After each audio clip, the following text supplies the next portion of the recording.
Dust allergy, sinus, asthma, psoriasis 100% treatment శాస్త్ర పరిష్కారం కొరకు Neocare homeopathy MD doctor Bellamkonda Nageswararao గారిని సంప్రదించండి. నమస్తే, నేను Keshav. Welcome to Suman TV. ఆంధ్రప్రదేశ్లో రాజకీయం ఎటువైపు వెళ్తుంది? ఎక్కడ చూసినా విధ్వంసం, విద్వేషం, దాడులు ఇవే కనిపిస్తున్నాయా? విపక్షం చేస్తున్నటువంటి ఆరోపణలు ఒకవైపు, అలానే అంతర్గత కలహాలతోనో, అంతర్గత కక్షలతోనో, వ్యక్తిగతమైనటువంటి అంశాలతోనో జరిగిన ఘటనల్ని రాజకీయం చేస్తోంది విపక్షం అనేటువంటి విమర్శ అధికార పక్షం నుంచి వినిపిస్తుంది. ఈ ఘటనలకన్నిటికీ బాధ్యులు ఎవరు? కొత్త ప్రభుత్వం పైన నెట్టివేస్తున్నటువంటి తీరు పైన కూడా అభ్యంతరాలు వస్తున్నటువంటి పరిస్థితి ఉంది. వాస్తవానికి ఏపీ రాజకీయాల్లో ఏం జరుగుతుంది? ఈ అంశాలపైన విశ్లేషణ చూద్దాం.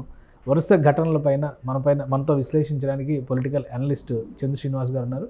చంద్ర శ్రీనివాస్ గారు నమస్కారం. వరుసగా ఒక్కొక్కటి ఘటనలు జరుగుతున్నాయి. అంటే ఎవరు చేసినా కానీ, ఏ పార్టీ వాళ్ళు చేసినా కానీ ఇది ఒక ఖండించాల్సినటువంటి సందర్భంగా కనిపిస్తున్న అంశాలు ఎక్కువ ఉన్నాయి. అయితే కక్షలు, వ్యక్తిగత కక్షలు ఇవే ఎక్కువ వినిపిస్తుంది. ముఖ్యంగా వినుకొండ ఘటన నేపథ్యంలో విపక్షం చేస్తున్నటువంటి విమర్శల్ని ఏ విధంగా చూడాలి? డెఫినెట్గా అంటే ఇప్పుడు చట్టం తన చేతిలో ఎవరు తీసుకోకూడదు. ఇప్పుడు వినుకొండ ఘటన కనుక చూస్తే, ఆ నరకటం, ఆ సన్నివేశం చూస్తే చాలా బాధేస్తుంది, విచారకరం. అంటే ఇది మనం ఒకప్పుడు బీహార్లో ఈ సంస్కృతి ఉండేది. కొన్ని ఇది అంటే ఎంత విచక్షణం మర్చిపోయి అనాగరికంగా మనం ఆ సంస్కృతి మనకు ఆంధ్రప్రదేశ్లో వచ్చిందా అని అనిపిస్తుంది. ఇది ఎవరు చట్టం తీసుకోకూడదు. ఒకప్పుడు వాళ్ళిద్దరు అన్నదమ్ములాగా కలిసిమెలిసే స్నేహితులు. వాళ్ళిద్దరు కూడా జిలానీ కావచ్చు, రషీద్ కావచ్చు. అతను ఒక వైసీపీ నాయకుడి దగ్గర ఇద్దరు పనిచేశారు. అతను పిఎస్ ఖాన్ అని చెప్పేసి మైనార్టీ సెల్గా వైసీపీలోనే కీలకమైన బాధ్యతలు వహించారు 6 నెలల వరకు, ఎలక్షన్ ముందు వరకు. ఊహించిన విధంగా ఎలక్షన్స్ టైంలో టీడీపీలో చేరాడని చెప్పి అంటున్నారు. ఒకవైపు ఏమో వైసీపీ వాళ్ళు టీడీపీ వాళ్ళు నరికేశారు మా కార్యకర్తలు అన్నారు. అదే సమయంలో అసలు ఇతను పార్టీకి సంబంధం లేదు. వీళ్ళు మొన్న మధ్య ఆయన వచ్చారు. ఎస్పీ కూడా చెప్పారు, అక్కడున్న పోలీస్ ఆఫీసర్ కూడా చెప్తున్నారు ఇది వ్యక్తిగత కక్షలు తప్పితే నిన్న మొహరం పండుగ ఉంది. ఆ సమయంలో వాళ్ళు ముందు దాగి వాళ్ళు ఒకరికొకరు జరిగి విచక్షణ కోల్పోయి అలా చేయటం అనేది ఎవరు సభ్య సమాజం ఇది తీసుకోరు ఎవరు కూడా. ఇది మంచి పద్ధతి కాదు. ఇది ఒక విష సంస్కృతి అనేది ఈరోజు అక్కడ స్టార్ట్ అయింది. ఇప్పుడు అట్లా అనుకుంటే అండి, అదే కేశవ్ గారు, అదే మాచర్లో ఒక లేడీ టీడీపీ కార్యకర్త ఉన్నప్పుడు బూత్లో కూర్చున్నావు, నువ్వు ఎందుకు కూర్చున్నావు అని గొడ్డలతో నరికేశారు. మనం చూసాం ఆ సన్నివేశం. సాక్షాత్ ఎమ్మెల్యే కూడా పోయి ఈమెను ధ్వంసం చేశారు. తర్వాత ఇక వైసీపీ వాళ్ళు, ఇప్పుడు టీడీపీ అని చెప్పన్నా, వైసీపీ వాళ్ళు ఆ రోజున ఎలక్షన్ టైంలో ఏం చేశారు? అన్నాపత్రి శివకుమార్ తెనాల్లో విచక్షణ కోల్పోయి అక్కడ ఉన్న ఓటర్నే కొట్టాడు. ఆ ఓటర్ తిరిగి కొట్టాడు. ఇదేంటంటే ఇది ఇప్పుడు గత ప్రభుత్వంలో అనేక రకాలుగా విధ్వంసం చేసిన మాట వాస్తవమే. ఎవరు ప్రతిపక్షాలు ఉండకూడదనే ఉద్దేశంతో వాళ్ళు బెదిరించిన మాట వాస్తవమే. ఇప్పుడు అదే సిచ్యువేషన్ ఇక్కడ కనపడుతుందా అని చెప్పి ఇప్పుడు వైసీపీ సోషల్ మీడియాలో ఏం చేస్తున్నారు? ఇంత అరాచకం అని చెప్పి రాష్ట్రపతి ఫిర్యాదు చేస్తున్నట్టున్నారు. ఒట్టిన జగన్మోహన్ రెడ్డి గారు బెంగళూరు నుంచి తాడేపల్లికి వచ్చి ఇప్పుడు బయలుదేరి మార్చర్ల వినుకొండ వెళ్తున్నాడని చెప్పి తెలుస్తుంది. ఏదేమైనా కానీ సరే, ఇప్పుడు అక్కడ పోలీస్ ఆఫీసర్స్ ఉంటారు. ఎవరైనా తప్పు చేస్తే చట్టం ప్రకారం వారు చర్యలు తీసుకుంటారు. చట్టం తమ చేతిలో తీసుకోకూడదు. అయితే ఇప్పుడు ఏముంది, జనం భయభ్రాంతులకు గురవుతారు కదా. సామాన్య మానవులకి ఇక్కడ రక్షణ లేదనే ఆ ఫీల్ అనేది ఉంటుంది కదా. ఒకవైపు ఈ సంఘటన మాచర్లో చూస్తే, ఇకపోతే పెద్దిరెడ్డి మీద ఆయన రావడానికి వీలేదని మిథున్ రెడ్డి మీద అక్కడ ఒక సంఘటన జరుగుతుంది. అది కృష్ణా జిల్లాలో కూడా ఒక టీడీపీ నేతని వెంటాడి నరికేశారని అది కూడా కృష్ణా జిల్లా టీడీపీ నేత నరికేస్తున్నారు. ఇక్కడ ఇంకోటి మాచర్లో ఇక నరసాపురం వెళ్తే అసలు ఎంపీడీఓ మాయమైపోయాడు. 55 గతంలో వైసీపీ బిల్లులు 55 లక్షలు ఉన్నాయి ఈమెను అడిగితే అతను బెదిరించారు, చంపుతామని తెలియక ఆయన మాయమైపోయాడు. ఇప్పుడు ఆయన ఆత్మహత్య చేసుకున్నాడు, ఏందో కూడా తెలియట్లా.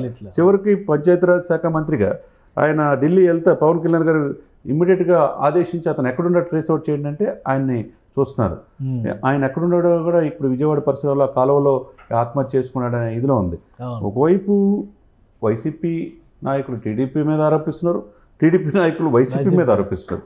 ఏదేమైనా కానీ ఇది మంచి పద్ధతి కాదు. అంటే ఇది రాజకీయ కోణంలో చూడాల్సిన అంశమా, లేదంటే వాళ్ళకు ఉన్నటువంటి వ్యక్తిగత తగాదాలే ఎక్కువ ఉన్నాయి? ఎందుకంటే 2-3 ఇన్సిడెంట్స్ని వైసీపీ కోట్ చేసి రాష్ట్రం మొత్తం అప్పుడే సంక్షోభంలోకి వెళ్ళిపోయింది, ఈ 40 రోజుల్లో వ్యవస్థలన్నీ కూడా విధ్వంసం పాలైనాయి అనేటువంటి విమర్శ, రాజ్యాంగమే లేదనేటువంటి మాట. మొన్నటి వరకు రాజారెడ్డి రాజ్యాంగం నడుస్తుందని టీడీపీ నేతలు, ప్రతిపక్షాలన్నీ కూడా విమర్శించింది. ఇప్పుడు అసలు రాజ్యాంగాన్ని తీసేశారనేటువంటి మాట వైసీపీ చెప్తుంది. ఎంతవరకు నమ్మొచ్చు ఇది? అంటే ఇక్కడ ఇది డైవర్షన్ పాలిటిక్స్లో కనబడుతుంది. నిన్నటిదాకా విజయసాయి రెడ్డి సంఘటన నెంబర్ 2 ఎలిగేషన్స్ ఇవన్నీ కూడా రకరకాల ఆరోపణలు. ఆ సిచ్యువేషన్స్లో మొన్నటిదాకా బాబాయ్ హత్య కేసు అని సాక్షాత్తు తన సిస్టర్ ఆరోపించింది. డాక్టర్ సునీత గారు ఆరోపించారు, షర్మిల గారు ఆరోపించారు. బాబాయ్ ఆయన గుండెపోటుతో చనిపోయాడని చెప్పేది విజయసాయిరెడ్డి గారు ఇటువంటి వాళ్ళు చెప్పారు. ఆ తర్వాత హత్యకు గురైందని అందరికీ తెలిసిన అంశమే. దాంట్లో అప్రూవల్గా మాడిన దస్తగిరి ఏం చెప్పాడు కూడా తెలుసు. ఆ తర్వాత అవినాష్ రెడ్డి మీద ఎలిగేషన్స్ తెలుసు.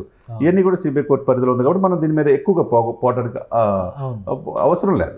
కాబట్టి ఇక్కడ ఏంటంటే స్వయంగా నీ రక్తం పంచుకొని పుట్టిన నువ్వు జగనన్న వదిలిన బాణమే షర్మిలను ఆరోపిస్తున్నప్పుడు బాబాయ్ పట్ల ఎందుకు ఆ రోజున ఆయన గొడ్డలతో నరిగితే రాజకీయ అంశానికి ఉపయోగించుకున్నారు తప్పితే ఎందుకు ఆ కుటుంబానికి న్యాయం చేసే ప్రయత్నం చేయలేదని ప్రజలు అనుకుంటున్నారు.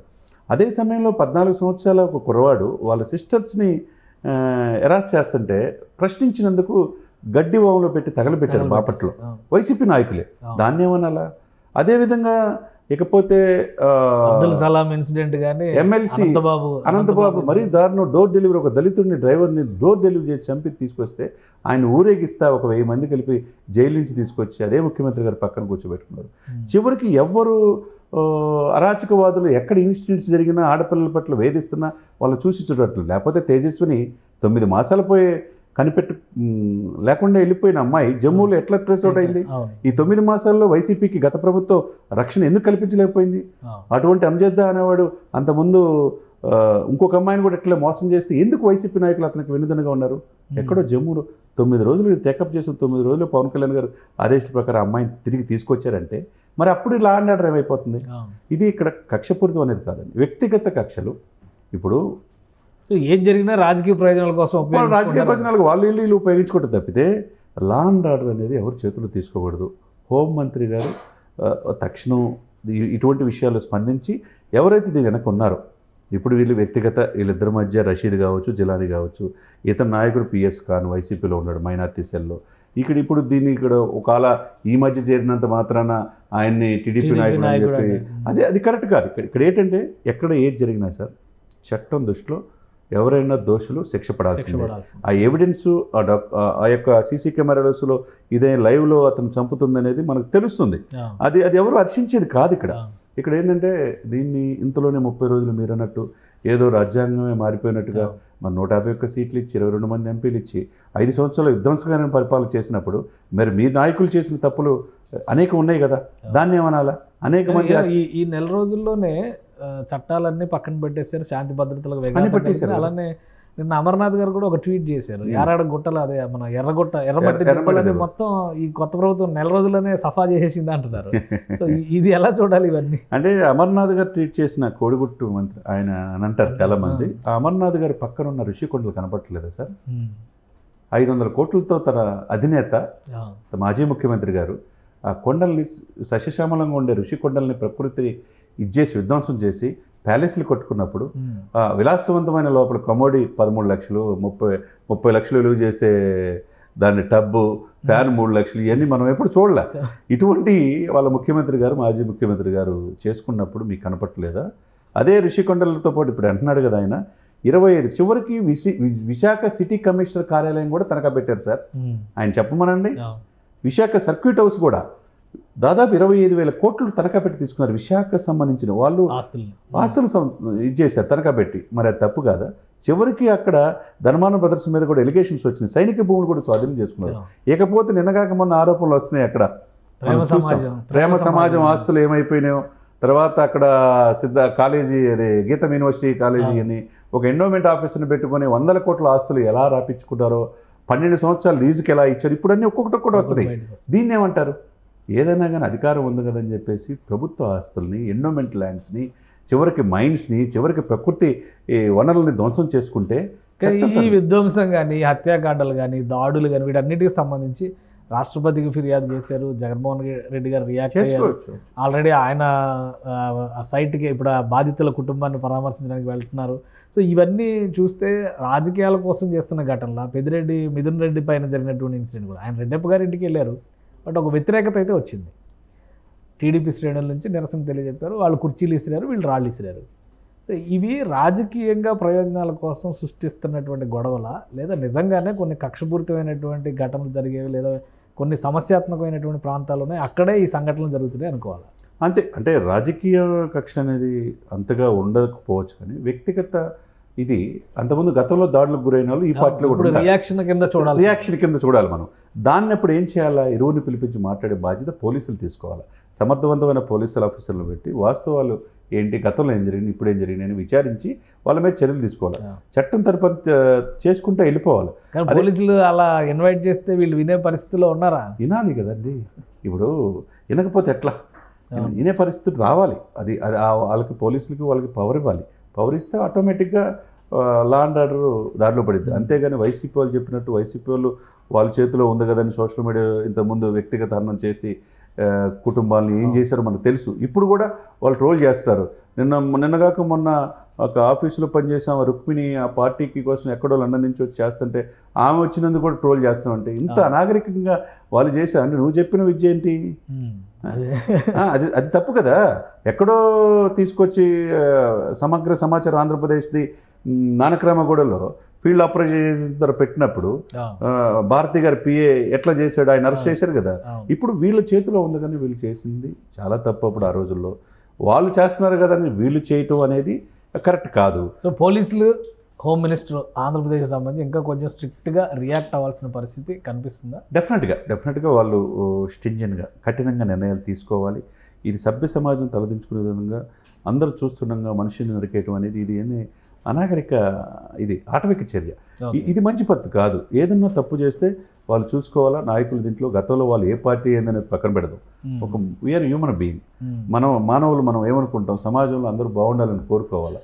గతంలో ఎంత అరాచకాలు జరిగినాయో మాచర్లో మనం అందరికి తెలిసిన అంశం. కానీ ఇప్పుడు అది ప్రజలు కోరుకోవట్లా. 151 సీట్లు కాదని చెప్పి వాళ్ళు అరాచకం చేశారనే కదా పంపించింది. వీళ్ళు ఇప్పుడు 1 monthలో విధ్వంసం అయిందని చెప్పి వీళ్ళు చెప్పాలి. తొందరపాటు ఇది. కనీసం 2 years పవన్ కళ్యాణ్ గారు కూడా ప్రభుత్వం దిగిపోయినప్పుడు 2 years పాటు ఏం మాట్లాడలా. ఆఫ్టర్ 2 years తర్వాత కరోనా వచ్చింది. 3 years తర్వాత వాళ్ళు ఫీల్డ్లోకి వచ్చారు. మరి 3 years మీకు సఫిషియంట్ టైం ఇచ్చింది. చెప్పాలంటే ఫస్ట్ రియాక్షన్ ప్రజావేది కూల్చివేత జరగగానే చాలా మంది రియాక్ట్, ఇదేంటి మనం ఏదో అనుకుంటే ఇలా జరిగింది అనుకున్నాం. రెండో రియాక్షన్ 3 రాజధానులు అనగానే వచ్చింది అప్పుడు, అంటే ఒక 6 నెలల తర్వాత. సో బట్ ఇక్కడ రోజు రియాక్షన్స్ వస్తూనే ఉన్నాయి. అంటే ఏదో ఒకటి ఉనికి 11 ప్రధాన ప్రతిపక్ష హోదా కూడా లేదు సార్. స్పీకర్కి రిక్వెస్ట్ చేశారు అసెంబ్లీలో ప్రధాన ప్రతిపక్ష హోదా ఇచ్చే ప్రసక్తి లేదన్నారు. మరి లేనప్పుడు ప్రజల్లో వీళ్ళ ఉనికిని కాపాడుకోవాలా. ఈ 11 మంది కూడా ఎంతమంది ఉంటారో లేదు తెలియని పరిస్థితిలో ఒకవైపు విజయసాయిరెడ్డి గారి ఆరోపణలు, ఒకవైపు ద్వారంపూడి చంద్రశేఖర్ రెడ్డి గారి ఆరోపణలు, ఒకవైపు పెద్దిరెడ్డి మీద ఆరోపణలు, ఒకవైపు గంజాయిది ఆరోపణలు అన్నీ కూడా చుట్టుముడుతున్నాయి. ఇక్కడ చుట్టుముట్టినప్పుడు ప్రజల్లో మేము ఉన్నామనేది వీళ్ళు కూడా పోరాడే ఇది కావాలి కదా. సో ఇలాంటి ఘటనలు జరిగినప్పుడు ఒక అవకాశం తీసుకొని అందిపుచ్చుకొని ముందుకెళ్ళే ప్రయత్నం వాళ్ళు చేస్తున్నారు. వాళ్ళ ఉనికిని ఓకే చేయొచ్చు, ప్రజాస్వామ్యంలో పోరాడొచ్చు, అది హోందాగా పోరాడాలి. అదే సమయంలో మీకు ఎందుకు మిమ్మల్ని 11 సీట్లకే పరిమితం చేశారని ప్రజల మీద నిందలు మోపకుండా, ఈవీఎంల మీద నిందలు మోపకుండా ప్రజలు ఎందుకు వ్యతిరేకత వచ్చాము, ఎందుకు ప్రజలు రీచ్ కాలేకపోయాము, అభివృద్ధి మాటన సంక్షేమం మాటన అభివృద్ధిని ఎందుకు మర్చిపోయాం అనేది వీళ్ళు ఇప్పుడున్న వైసీపీ నాయకులు కూడా అది ఉందాగా అది స్వీకరించాలి. రైట్. థ్యాంక్ యూ శ్రీనివాస్ గారు, మీ అభిప్రాయం తెలియజేసినందుకు. ఇది ఆంధ్రప్రదేశ్లో జరుగుతున్నటువంటి ఘటనల్లో ఎక్కువ శాతం వ్యక్తిగతమైనటువంటి అంశాలతో ముడిపడినటువంటి ఘటనలే ఉన్నాయి. వాటికి రాజకీయ రంగు పులిమేటువంటి ఎత్తుగడలు ఎక్కువగా నడుస్తున్నాయి. ప్రస్తుతం ఆంధ్రప్రదేశ్లో రాజకీయ నిరుద్యోగంలో ఉన్నటువంటి పార్టీలు చేస్తున్నటువంటి ఇది ఒక వ్యూహరచనగా చూడాల్సి వస్తుందని చంద్ర శ్రీనివాస్ గారు అంటున్నారు. అయితే శాంతి భద్రతల్ని పరిరక్షించడంలో, ప్రజల్లో విశ్వాసం పాదుకొల్పడంలో ఆంధ్రప్రదేశ్ ప్రభుత్వం అలానే పోలీసు యంత్రాంగం మరింత సమర్థంగా వ్యవహరించాల్సినటువంటి అవసరం అయితే కనిపిస్తోంది. ఇది special discussion. Keep watching. Suman టీవీలో మీ పర్సనల్ అండ్ బిజినెస్ ప్రమోషన్స్ కోసం కింది నెంబర్కి కాంటాక్ట్ చేయండి.